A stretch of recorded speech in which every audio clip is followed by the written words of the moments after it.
Olá! Hoje vamos dar continuidade ao nosso aprofundamento sobre as plantas com flores e vamos estudar o outro clado das rosídeas, que são as plantas malvídeas. Para a gente relembrar, nós estamos estudando aqui as rosídeas.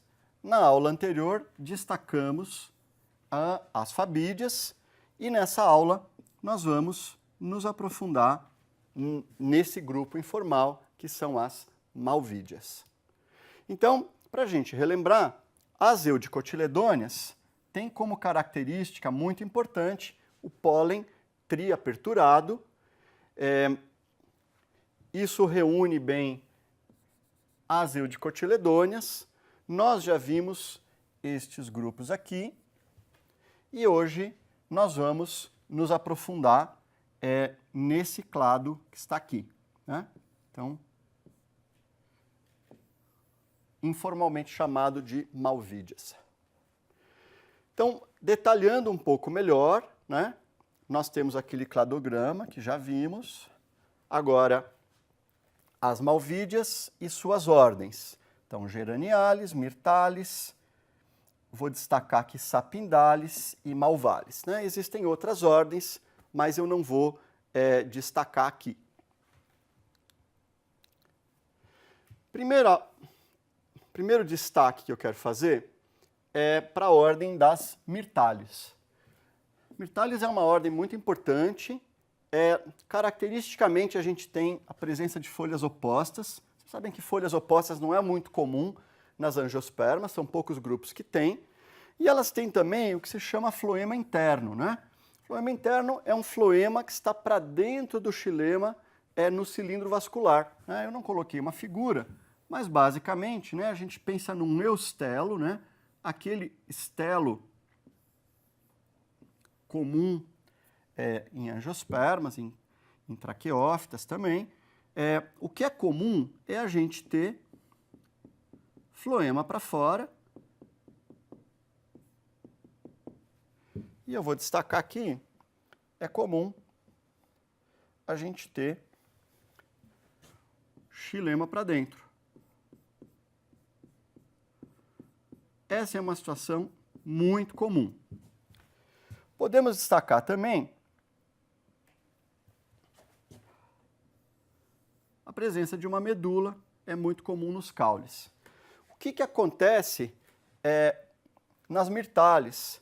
É muito comum a presença de um floema interno, às vezes ali dentro da medula, ou às vezes associado aqui ao feixe, né, você ter floema interno. Então, uma outra característica comum nas Myrtales. Quero destacar primeiro a família Melastomataceae. Pessoalmente, eu gosto muito dessa família. É uma família muito abundante nos trópicos, né? Ela tem cerca de 5.000 espécies. É tipicamente pioneira nas nossas florestas, em áreas inundadas, né, semi-inundadas, áreas de charco, campos úmidos, tem muita Melastomataceae. Em florestas úmidas tem também, no cerrado tem um pouco. Mas é uma família muito fácil de identificar, é uma das primeiras famílias que os biólogos aprendem. Ela tem folhas opostas e cruzadas, né, também chamada decussada, né, folha oposta e cruzada. E tem nervação curvinérvia. Então, o que vem a ser isso? Olha, folhas opostas, né? Folhas opostas.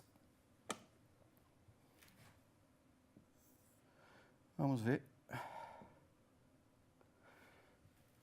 E cruzadas.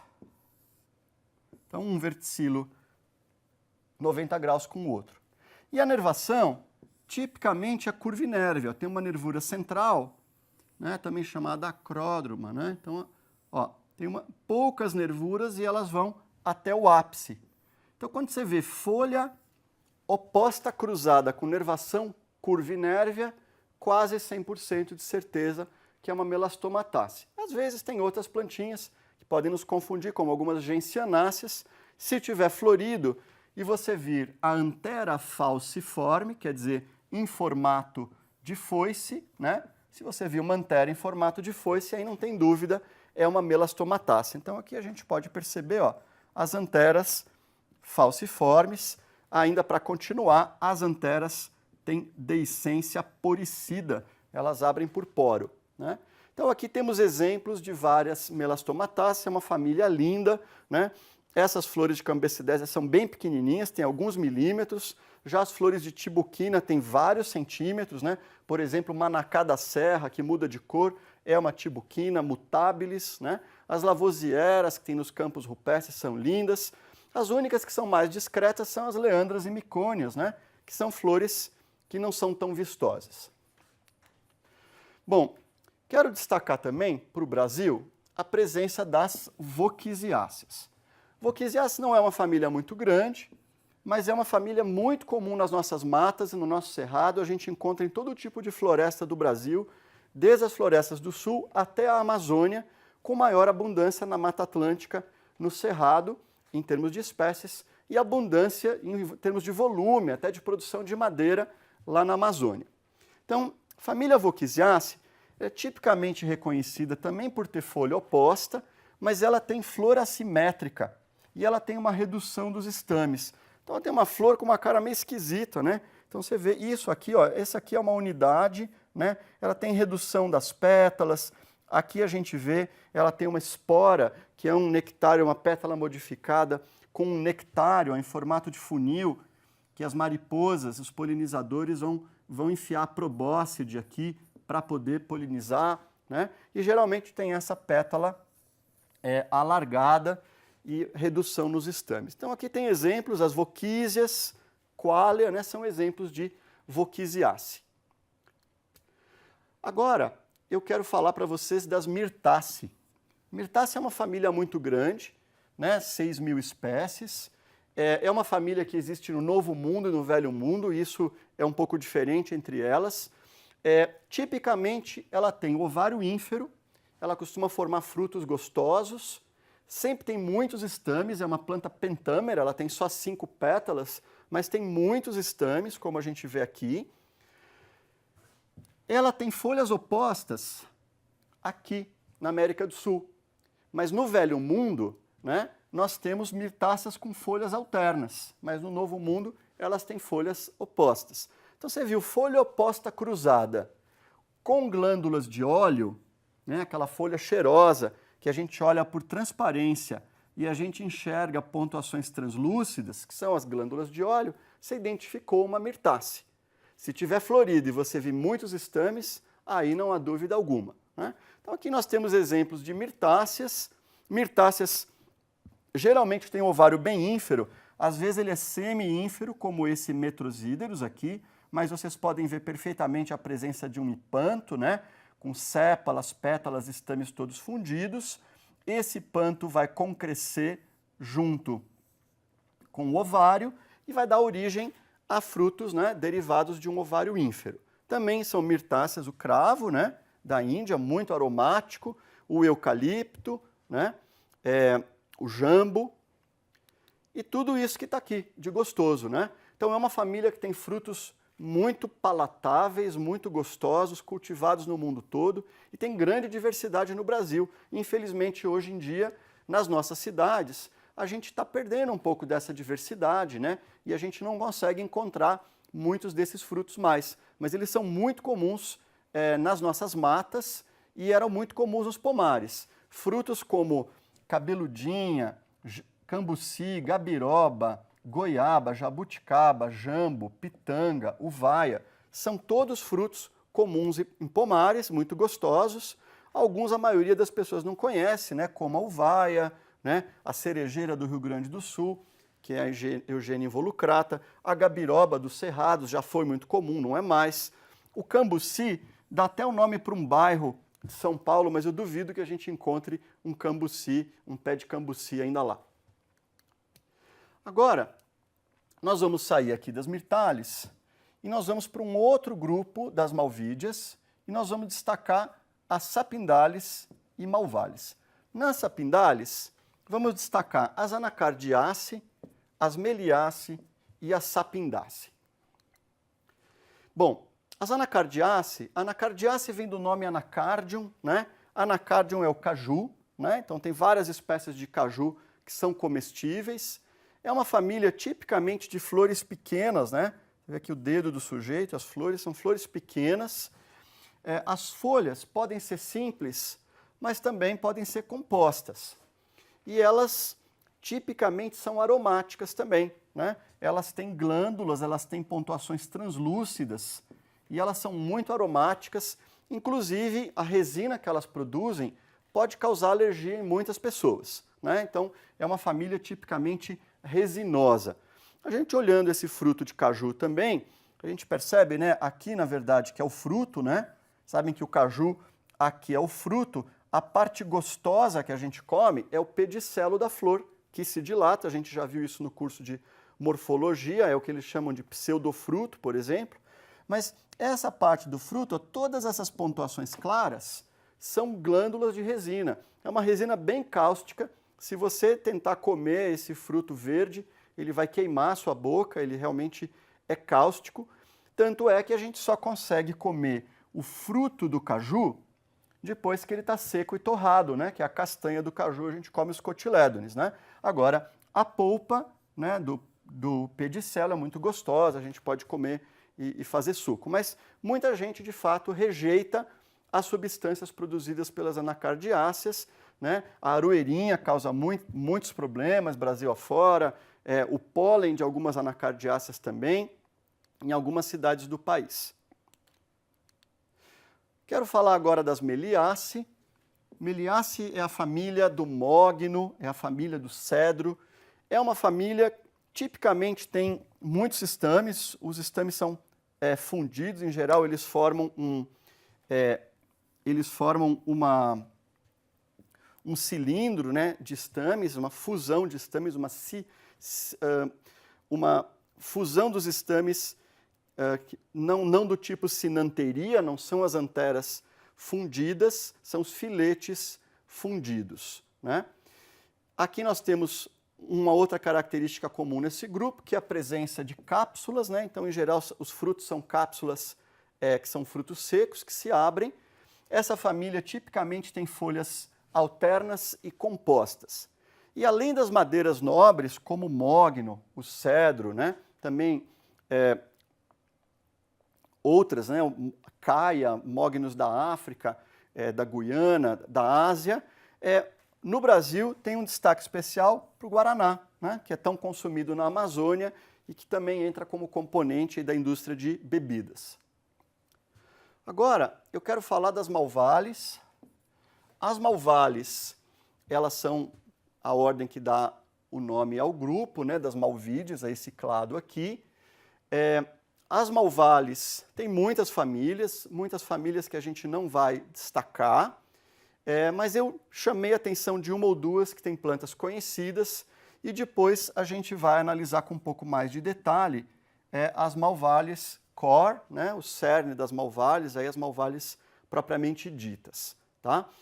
Dentro dessas malvales core, existe uma série de grupos que alguns são derivados de antigas famílias, outros são clados que apareceram, e essa barra que está aqui indica que não tem um nível taxonômico, um ranking taxonômico. Então, esse malvoide aqui não quer dizer subfamília, é simplesmente que vem daí o nome.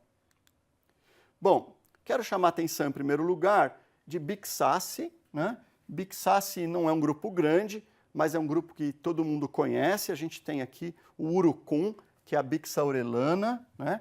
O urucum é que produz aquele tempero coloral que serve para tingir e dar sabor aos alimentos, mas também muito usado no artesanato no Brasil, na pintura indígena. Quero chamar a atenção de uma outra planta que não é tão conhecida. Se você não é da região dos Cerrados, você provavelmente não conhece, mas tem algumas espécies no Brasil, uma do Cerrado, uma da Amazônia, que é o Coclospermum, né? Tem o Coclospermum regium, que é do Cerrado, o Coclospermum orinocense, que é da Amazônia, mas são plantas extraordinárias, elas perdem as folhas na época de florir, tem folhas meio avermelhadas, mas flores grandes, amarelas, têm um potencial ornamental muito grande. Elas são conhecidas como algodãozinho do Cerrado, porque elas produzem essa paina que vocês estão vendo aqui, né? Fibras, né? Tricomas ao redor da semente, que ajudam na dispersão do vento. E esse nome coclospermum, né, é por causa dessa semente aqui, ó. É uma semente em formato de cóclea, né, formato de espiral, como a cóclea que temos no ouvido interno, né? Daí o nome coclospermum, né, semente em formato de cóclea, de concha de espiral. Agora, eu quero destacar as malvalhas cor, né? Então eu vou falar das malvalhas ou das malváceas sensulato. Por que essa confusão de sensulato? Depende da idade do livro que você consultar. Vai falar em malvácea como uma família e outras famílias vão aparecer. Por exemplo, o livro do Joly, que é mais antigo, você vai encontrar lá Bombaceae separado de Malvaceae, Sterculiaceae, Tiliaceae, né? A gente vê isso nos livros mais antigos. Já faz umas 2 décadas se percebeu que isso tudo era um grupo monofilético, né? Que as malvalhas eram monofiléticas. Então, na falta de sinapomorfias para separar esses grupos, tudo foi reunido dentro da família Malvaceae, né? Então, de uma perspectiva moderna, a gente fala só em Malvaceae, e aí alguns grupos aparecem, né? Notadamente estes dois aqui, mas os que a gente já conhecia, por exemplo, família da malva, do hibisco, família da paineira, do xixá, né? Da dombeia, plantas ornamentais, da tília, né? Do saca-rolha. Então, esses gêneros eles estão dando nomes a esses clados informais. Isso aqui ainda não está muito bem resolvido. Quero chamar a atenção, como a gente reconhece uma malvácea, malvácea tipicamente tem muitos estames, né? E tem a formação de tubo estaminal. É muito comum ter um tubo estaminal. Então veja aqui no hibisco, né? Você tem essa estrutura aqui. Essa estrutura ela é um tubo formado pela fusão de todos os estames entre si. E que termina aqui, ó. Ó, tem até uma divisãozinha. E por dentro passa o estilete. E lá o estilete vai se dividir em 5 estigmas, né? Mas vem por dentro do tubo estaminal. Então essa é uma característica comum das malváceas. A fusão dos estames, né? A fusão dos estames, mesmo que não forme um tubo estaminal tão comprido, ela é comum. Outra coisa importante é a presença de tricomas estrelados, né? Então toda malvácea tem tricomas estrelados. E ainda eu quero destacar a presença de mucilagens, né? Que são polissacarídeos. O mais notório seria dizer assim, a baba do quiabo, né? A baba do quiabo é uma malvácea, a baba do quiabo é uma mucilagem de malvácea. Então, todas essas plantas, elas possuem mucilagens, e essas mucilagens, elas são produzidas em canais secretores que estão no meio dos tecidos, inclusive da madeira. Então, você tem células de parênquima normais, né?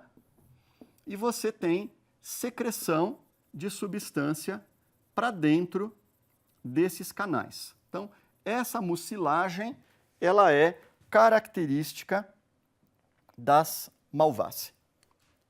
Então aqui temos outro exemplo.